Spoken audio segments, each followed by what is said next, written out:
Olá, queridos irmãos, o De Casa em Casa dessa semana é perto do mundo ou perto de Deus?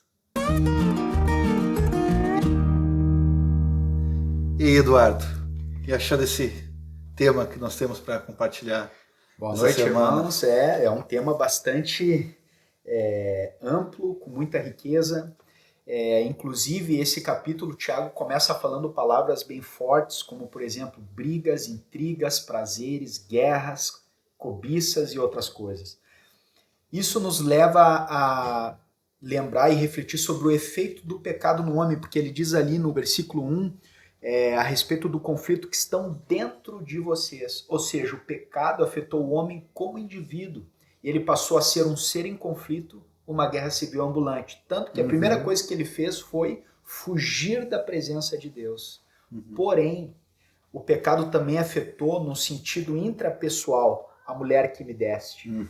E também tirou Deus do centro do coração do homem, pondo ele mesmo, e por isso vemos no versículo 3 uma busca própria, que diz ali, nada tem porque não pedem, pedem não recebem porque pedem mal para esbanjarem seus prazeres.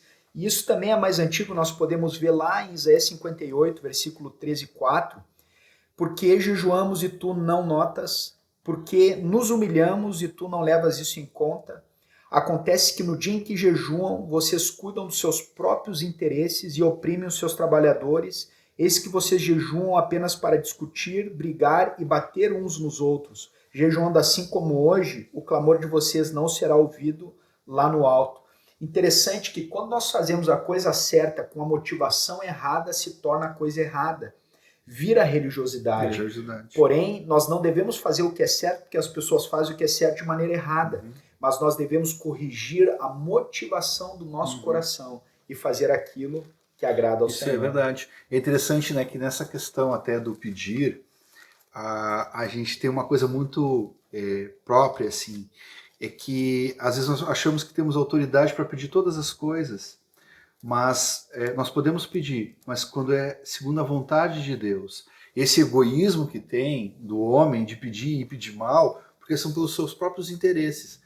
Mas quando nós conhecemos a mente de Deus, sabemos nessa nova vida que Deus nos deu, o que Deus pensa a respeito das coisas, o nosso pedido ele nunca vai ser egoísta, nunca vai ser para nós mesmos, e o Senhor pode aprovar, pode nos estender, né, a sua misericórdia e atender a nossa oração, porque estamos fazendo a oração que Deus responde. Qual é a oração que Deus responde? É a oração que é segundo a vontade dele. Amém. Até no próximo versículo 4 fala gente infiel. No original é adúlteros. E só adultério quando há aliança. O Espírito Santo quer nos levar a amarmos ao Senhor, que é o principal e maior mandamento na palavra. Nós vemos aqui quando surge um terceiro elemento, que é o mundo. E quando nós tiramos os nossos olhos do Senhor e olhamos para o mundo, nós estamos adulterando. E por isso o Espírito Santo sente ciúmes, porque tem nos preparado como noiva a um só esposo. Isso. É interessante também, nós percebemos o exemplo que tem lá em Êxodo capítulo 8, versículo 25, quando Faraó, que é uma figura de Satanás, ele fala a Moisés dizendo assim, vão e ofereçam sacrifício, porém não saiam dessa terra. O diabo não está preocupado que nós venhamos a ir na igreja ou cantar louvores apenas, ele não quer que nós saiamos da terra, saiamos do mundo, Isso saiamos do seu governo. Ele não quer que nós entendamos que quando dizemos sim ao Senhor, estamos dizendo não para o mundo, que ao nos tornarmos amigos de Deus, nos tornamos inimigos do mundo. Por exemplo, quando eu me casei e disse sim para minha esposa, eu estava dizendo não para todas as outras mulheres. Isso mesmo. E é um chamado do Senhor para nós, para a nossa peregrinação. Existe uma pátria superior que nos espera. E aí ele fala que essa amizade no mundo, ela constitui sermos inimigos de Deus. E é interessante porque é o oposto da ação e da obra redentora, porque agora podemos ser amigos de Deus. Nós somos reconciliados com Deus através da pessoa do nosso Senhor Jesus Cristo, da sua obra, do seu sacrifício. Então, uma vez nós reconciliados com Ele, tendo comunhão com o Senhor, não nos cabe mais agora buscar essa amizade, os interesses das coisas temporárias, terrenas. Eu sempre lembro do Esaú. O Esaú é a personificação do desejo terreno, né? Que trocou a bênção de Deus por uma coisa tão transitória, um prato de comida, né? Que passa, que tu come e logo acaba, né? É verdade. Amém. É. E no versículo 7 tem algo muito surpreendente também que fala: portanto, sujeitem-se a Deus, mas resistam ao diabo. Isso me faz lembrar de duas pessoas. Primeiro, Adão, que estava sujeito a Deus, porém não resistiu ao diabo e caiu dessa sujeição. Porém, nós temos um modelo maior, principal, perfeito, que é o nosso Senhor, que estava sujeito a Deus e resistiu ao diabo. Essas coisas não podem ser excludentes. Nós sabemos que quando estamos sujeitos a Deus, o diabo vai investir pesado para nos tirar debaixo dessa sujeição. Isso.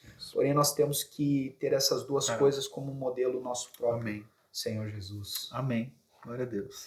E na sequência, no versículo 8, nós vemos a respeito de um chamado a um verdadeiro arrependimento. Porém, aqui me parece quando o Tiago fala: cheguem perto de Deus e ele se chegará a vocês, limpem as mãos, pecadores, e vocês que são indecisos, purifiquem o coração, reconheçam a sua miséria, lamentem e chorem, que o riso de você se transforme em pranto e que a alegria de você se transforme em tristeza, humilhe-se diante do Senhor e ele os exaltará. Então, quando ele fala a respeito de nós transformarmos o nosso riso em pranto, parece que havia uma indiferença que levava a ter uma perspectiva diferente.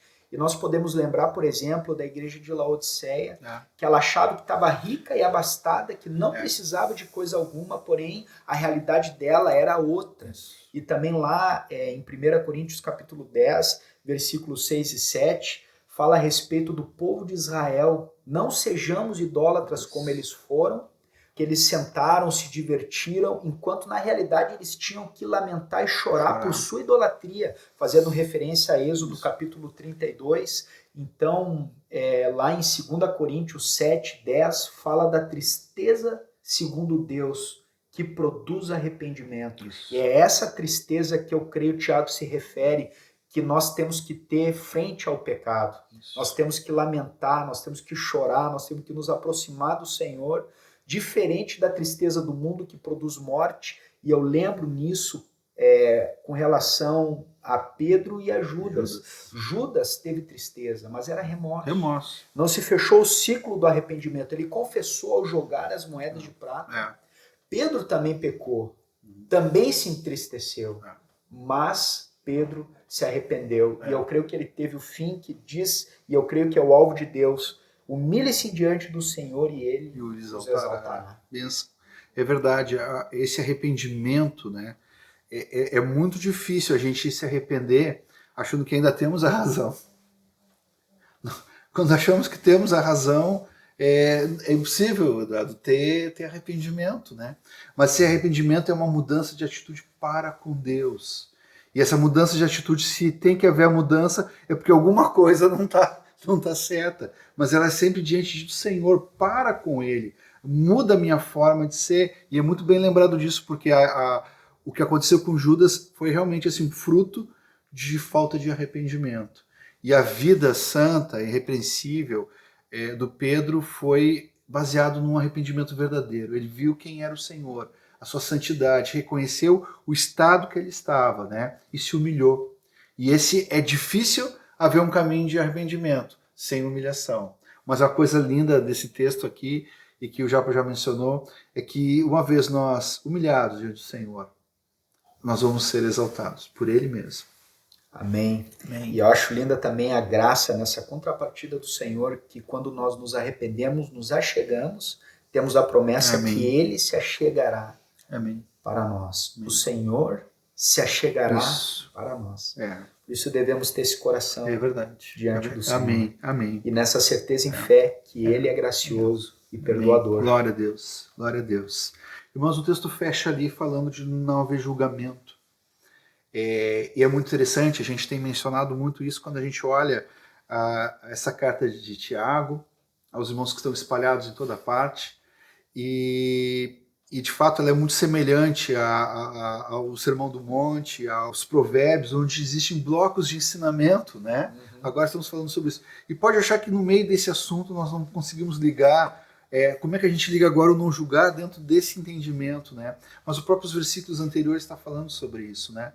É quando nós humilhamos, nós reconhecemos que quem tem a razão é o Senhor, né? Reconhecemos que também somos sujeitos a falhas. Isso nos ajuda a considerar os nossos irmãos também. E com isso também nós não julgarmos, para não sermos julgados naquele dia. Isso é algo muito importante. E com a graça dele nós podemos avançar, caminhar, sempre reconhecendo, né, que ele é o maior na nossa vida. Ele é o que nos fortalece, né? E os nossos irmãos, ou seja, quem for, não precisam estar sujeitos a um julgamento nosso. Esse julgamento vem de Deus. Ele é o justo juiz para julgar. Agora podemos nos examinar. Não segundo a nossa ótica humana, né? Mas segundo a ótica de Deus. Como ele vê as coisas diante da sua palavra. O que a palavra fala e que eu posso olhar e me examinar se eu estou andando de acordo, de fato, com a vontade de Deus. Isso nos ajuda também na nossa peregrinação. Né? Como o povo, tu lembrou do povo no deserto ali, o grande bússola do povo era fazer a vontade de Deus. Algumas vezes o povo não quis fazer a vontade de Deus e entrou numa rota de colisão. Amém. Queridos, vamos nesse tempo em casa, lermos esse texto juntos em cada casa, examinarmos, ver a riqueza que Deus tem na vida de cada irmão que está em casa repartindo isso aqui, ter a oportunidade de estarmos juntos também para repartir algum dom, algo que Deus nos falou a respeito disso, como pedras vivas podemos edificar. Então, amém, vamos praticar, vamos repartir com os irmãos isso para a sua glória. Que Deus abençoe cada um de vocês aqui. Deus abençoe, queridos. Tchau, tchau.